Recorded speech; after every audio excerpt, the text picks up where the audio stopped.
Well, hello. Welcome to Regulated and Rooted. So, if you are tired of diet trends and the confusion and blaming yourself for a body that feels out of control, then welcome. You're in the right place. Your body isn't broken, it's responding to the inputs that it's been given. And every week, Jonathan and I break down real health in a real world so you can not only move better, but feel better and live better. So you can stop guessing and start leading your health with clarity. Around here, you're not going to find gimmicks, extremes, and shame. It's just truth, practical strategy, and the discipline to align your life with how your body was designed to function. So, if you're ready to think differently and live differently, then let's get regulated and let's get rooted. Good morning, Jonathan. Good morning. Let's get with it. All right, right Yeah. into it. You ready? All right. What most people don't realize is that you can be doing everything right. It sounds like we probably start the show off the same every time, and we do because people feel exactly this way. They feel like they're doing the right things, but things aren't happening in their health. The scale is not changing. They don't feel their clothes changing, all of these things, and they get frustrated. So they may be eating clean, they may be eating foods that are considered natural. They're choosing what they've been told is healthy, and still there's no weight loss. And it's not because you're lazy, it's because you've been taught the wrong things. And one of those myths, or one of those things that we're going to bust today, is something that people may fight us against, and that is fruit. Look at my shirt, fruit. This is something. Look, this information, what we're talking about, what Tiffany and I are sharing with you, it's been over 10 episodes now. This is something that people pay thousands of dollars, not only to learn, but to actually be taught or being coached on. So most people never hear it explained this way, and that's what we're here. So today we're talking about why fruit can stall your weight loss, how it impacts your blood sugar and your insulin, and then when it actually becomes a very powerful tool for your health. So, Tiffany, kind of start us off here and tell us why people have a problem with fruit. Right. Fruit isn't the problem, but the way it's used often is. So, somewhere along the way, natural got confused with unlimited. So, fruit becomes the go to snack. It's the sweet fix. I can't tell you how many times women who are on a weight loss journey will say, well, fruit is my snack. It's my sweet for the day. And it's the thing that you end up reaching for multiple times a day without a second thought.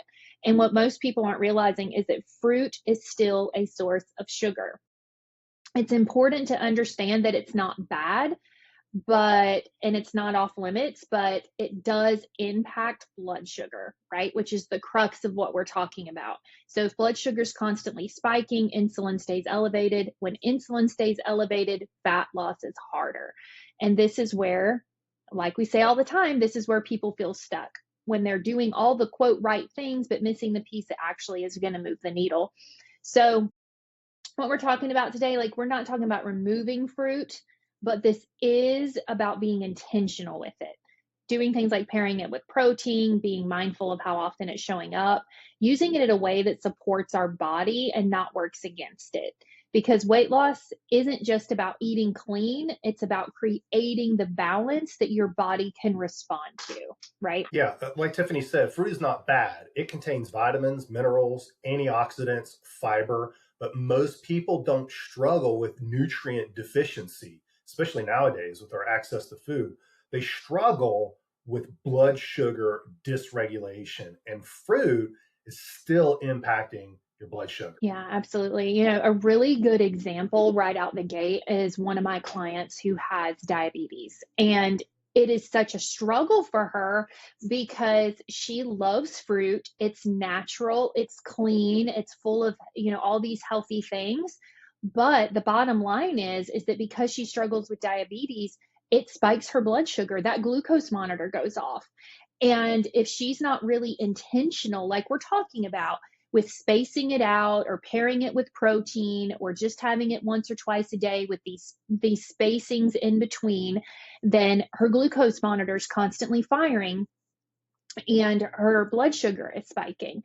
And it can feel very frustrating for her. I will say in the beginning when she started working with me, it really felt frustrating for her until I kind of taught her some of the things like we're talking about today. about how to properly work fruit into your nutrition without working against yourself, against your body, against your weight loss, and against the proper production of insulin. Yeah, even though fruit is natural, your body is still seeing it as sugar. It's called fructose. The sugar that's in fruit is fructose. Just like fruit and glucose, add those together, you get fructose. They both create a blood sugar response. Now, your blood sugar goes up. Remember, your insulin goes up, and that turns your fat burning down. You repeat that throughout the day, and that's what you stay stuck. And if you want to know more about that whole process, we have a whole episode on actually insulin. And I can't remember the episode. Maybe it's like 7, but maybe I'll put it in the show notes. Yeah, I think it's 7 or 8. Pretty sure. They're Yeah. all good. So just go listen to all of them. They're all going to stack and compound. So yeah, definitely listen to all of them. You know, like Jonathan's saying, you repeat that throughout the day and you stay stuck. And what does feeling stuck lead to? Frustration. This is where we get frustrated. And it's not, you know, because we're overeating junk. It's not that we're off track. We're trying to do what's right.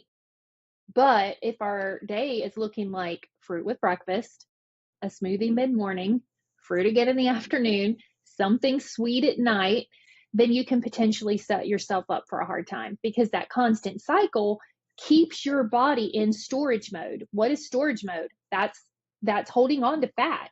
So this is going to work against you, especially if you're trying to have weight loss. So this is not about cutting fruit out. It's about tightening it up. That's one of my favorite terms, like let's tighten it up. So having it with a meal, pairing it with protein, allow your body to come back down in between instead of riding that constant spike of the up and down. And be aware, like we're saying to you today, that fruit does still spike your blood sugar, and take that into consideration if you're trying to lose weight or improve your health. Yeah, this makes me think of something that we call the health halo trap. And this is where things get really misleading. Food companies know that people are trying to avoid sugar, so they don't remove it, they rename it. And you'll see things on packaging like fructose, like I said, remember that word. You'll see things like high fructose corn syrup, agave nectar, fruit juice concentrates, cane juice, or these quote natural sweeteners. And sometimes that's even on the very front of the label. And it sounds healthier, but your body doesn't care what it's called. It's still metabolizing it as sugar. And even table sugar, it comes from a plant, sugarcane. So just because something is quote natural, it doesn't make it harmless on your metabolism. They're not removing sugar, they're just changing the name. So if it says fructose or agave or fruit juice concentrate, it's not a health food. That's just sugar with better marketing. And I actually realized we're about to head into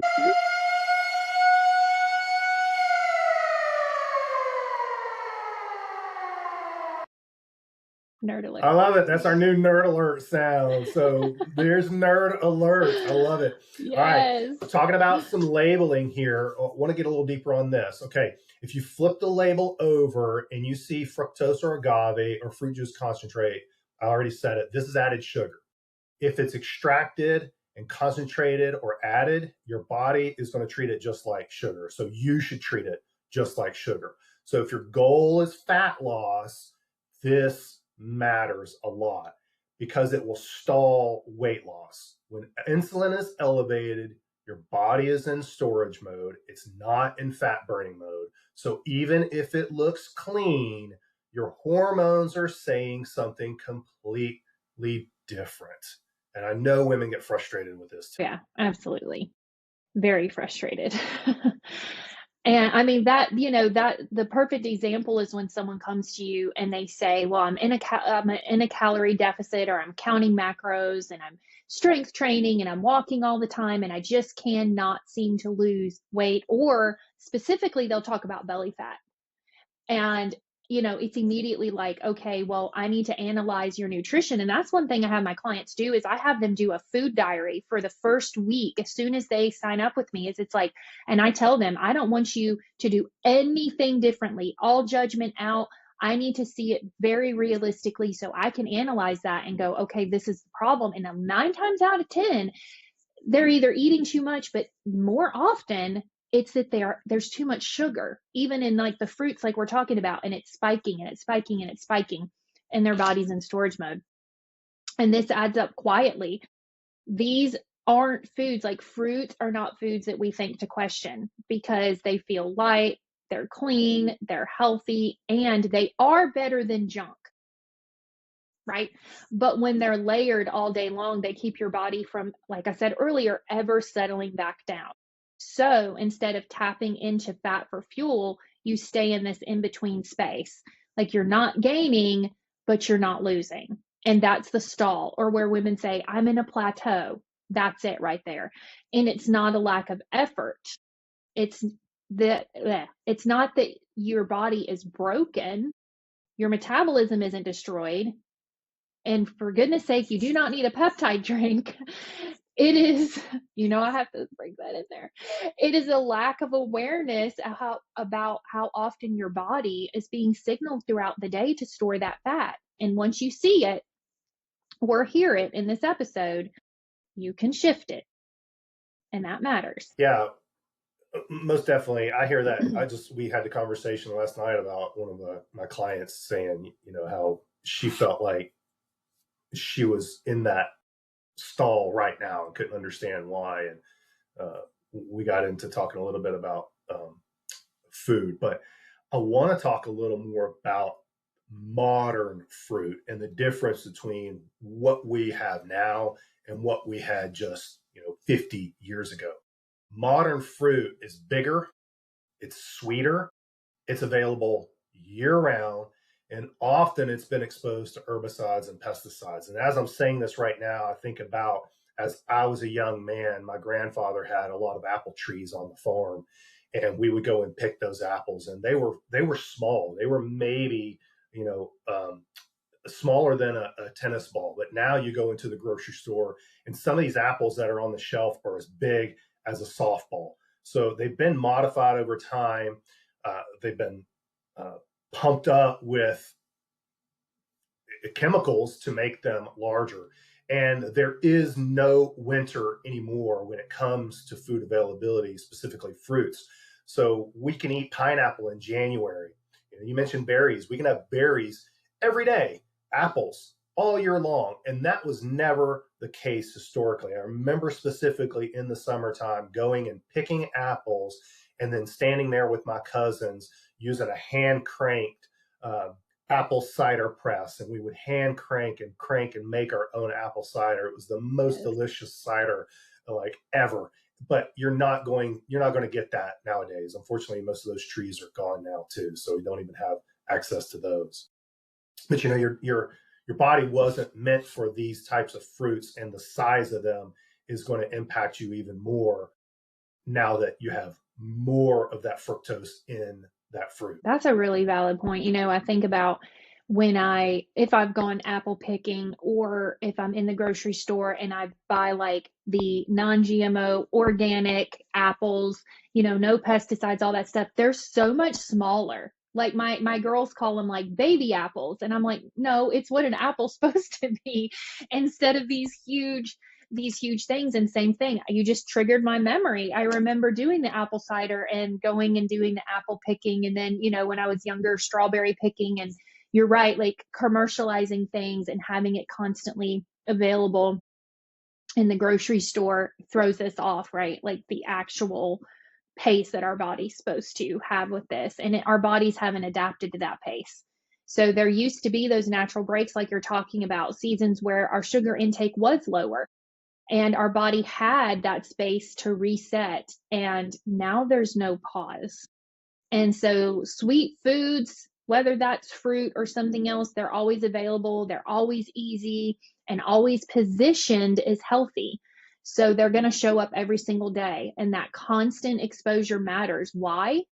Because our bodies respond to what we do consistently, not what we do occasionally. Consistency is what we do most, is what I tell my clients all the time. It's not perfection, but it's what you do most that is compounding. That's consistency. So when fruit becomes an all-day habit instead of a intentional addition like we're talking about, or pairing it the right way, it stops working for us the way that we think it is. Yeah, calling it the real world mistake. You know, we can eat bananas all year and we can pair those with oatmeal or toast, cereal, even smoothies that you think you're making are healthy. And we think that these things are healthy or we're eating healthy, but we're just stacking high glycemic foods on top of other high glycemic foods. And we're just spiking our blood sugar even. Exactly. Bananas are so high in sugar. Like, there's just that's why they're so good and should be eaten in moderation. It's crazy. I will have strawberries, blueberries, kiwi. Well, kiwi the kids do tend to devour, but I'll have strawberries and blueberries in the house, and it's like crickets. No one's really touching it. But those bananas, I blink and they're gone. And I'm like, that's because it's feeding it's feeding their want for sugar. A banana with a high protein yogurt or eggs with a side of fruit, this is a completely different response. Rather than just eating a banana, this is how you pair things. Protein is going to help slow down that spike. But the examples you gave just now, the oatmeal and the toast and all those, like those are all high glycemic foods stacked together, which last episode we talked about high glycemic versus low glycemic foods. And this is a major reason that we're storing fat instead of releasing it. I love that word release. Like our bodies need to come into this beautiful alignment to release this fat storage. Yeah, and you've talked about not completely removing fruit from most of your clients, and you and I differ slightly on some of our coaching and the type of patients and clients that we have. And I'll talk a little bit more about this, but my principle is if your goal is weight loss, then we're going to remove fruit temporarily, or I should say, removing fruit temporarily can be very powerful to get that scale moving again. And we start with simplicity, meat and veggies. Actually, we start with veggies, then meat, right? And again, we talked about that last episode. So this is going to lower your blood sugar, it's going to lower your insulin, and it's going to reduce your cravings. Yeah, absolutely. I mean, I'm honest here. I don't always remove fruit completely with clients. Now, one of the offices I used to work in when we had patients, for example, with cancer, horrible, right? We would absolutely remove sugar from their nutrition, from their diet because like real serious. But with my clients, I don't always remove fruit completely. And that's because I am guiding them towards those lower glycemic fruits like berries. Absolutely. Like I'm not promoting the other ones. And I do teach to use it in moderation. And this is because a lot of people struggle mentally with the restriction piece. And this is where like our coaching demographic's different, right? So part of this is also teaching them how to think about food and like healing some of that restriction rebellion impulse. And so that takes time. But so that's why I don't initially, cut fruit out, but I definitely teach that moderation is super important. I think we can have a whole episode on that word moderation. I think people misunderstand that a lot, but I completely Yeah. understand where you're coming from. You know, God gave us fruit. It says it right there in Genesis 1. Most of my clients tend to have some sort of metabolic dysfunction or gut imbalance that we're dealing with, and they need a reset. So, especially if they're struggling with their weight, I tend to deal with a lot of people like that metabolic dysfunction, weight issues. And then we add fruit back in when your cravings are controlled, your energy is stable, and then that weight is moving. And this is when fruit becomes a very powerful tool, not a trigger. Ooh, I like that. See, that's the thing. Like we can use food as tools, like that's it right there. Like not being triggered by them, but using them as tools. Using something as a tool implies controlling it. So not being controlled by nutrition or by food, but therefore taking control of it and utilizing it like a tool. Um, and I do run into this with clients, things like I was doing smoothies like when they come to me, right? Like I'm doing the smoothies with the protein in it and I'm still holding on to weight, or I'm having apples with peanut butter and I'm still holding on to weight. or I'm having a full banana on a rice cake with peanut butter and I'm still holding on to weight. Like these are really good examples of where that's not working with your body, because the rice cake, high glycemic, then you've got the banana, high glycemic, you've got the peanut butter, healthy, depending on the peanut butter, can be very high in sugar. And yes, it, and so and it's not a great protein source. So same thing with smoothies. I'm not knocking smoothies. I love a smoothie, but it's funny because you'll look at some of these smoothie recipes and it's like blueberries, bananas, strawberries, milk, protein powder, and it's just like a stack of like 10 things. And I'm like, okay, well, we're spiking, spiking, spiking.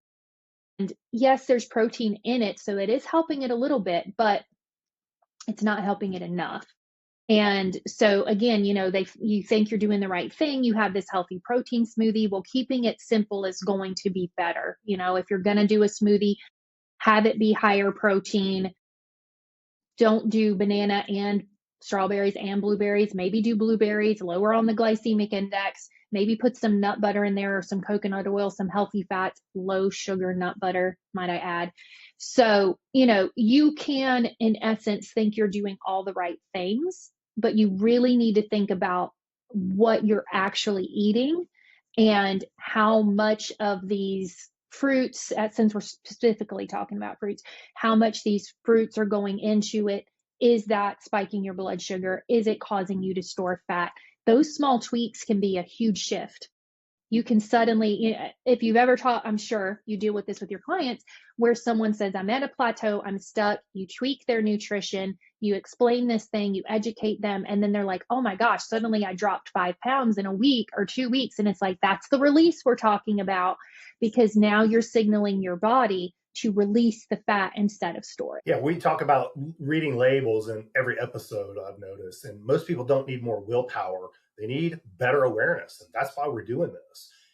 Once you understand what food is doing, then everything starts to change. That's where that, oh, I get it now, comes from, when you hear that client goes, yeah, I've been telling you, right? Fruit isn't the enemy. Timing and frequency and context, those things all, they matter. They matter. Absolutely. Your body doesn't just look at what you eat. It responds to when and how often. And that's really, really important thing to remember. Fruit all day hits differently than fruit with intention.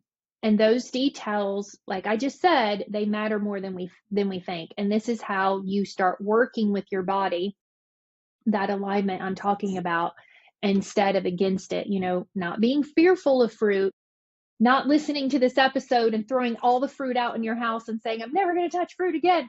But creating that balance and that moderation and that alignment, and just taking that awareness and applying it in small ways. Like now you're working with your body. And when you work with your body, that's why I like that word release. When you're working with your body, it will release, because your body Yeah, likes to work with you. I'm over here chuckling inside because I hear a client's words in my head echoing, like, you can't take fruit away from me, that's all I have. And like, you're not going to take fruit away from me. So I'm thinking about somebody hearing that going, oh my God, I can't do this, and then just giving up altogether. But this is Right. all just about if you want to know more about how your body works, or why you can't lose weight, even though it feels like you're doing everything right, then just follow the podcast. We're breaking this down in a way that most people have never heard, and it'll change how you look at food forever.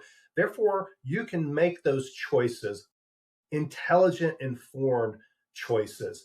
And if this hit you in some way and you thought of someone during this episode, then share this episode with that one person, because the chances are they're doing this right now and they don't even know it. And they're stuck and they're frustrated and they're about to give up, or they're about to make some other decision that may impact them in a very negative way. It really does come down to not being fearful, but just listening to these podcast episodes and just taking that information, taking that gift of awareness, and striving to bring your body into better alignment, and just watch what happens. Marvel at what God created your body to do, which is to work and to function so beautifully. So yeah, that's it. That's what I got. Amen. We'll see you next time. Amen.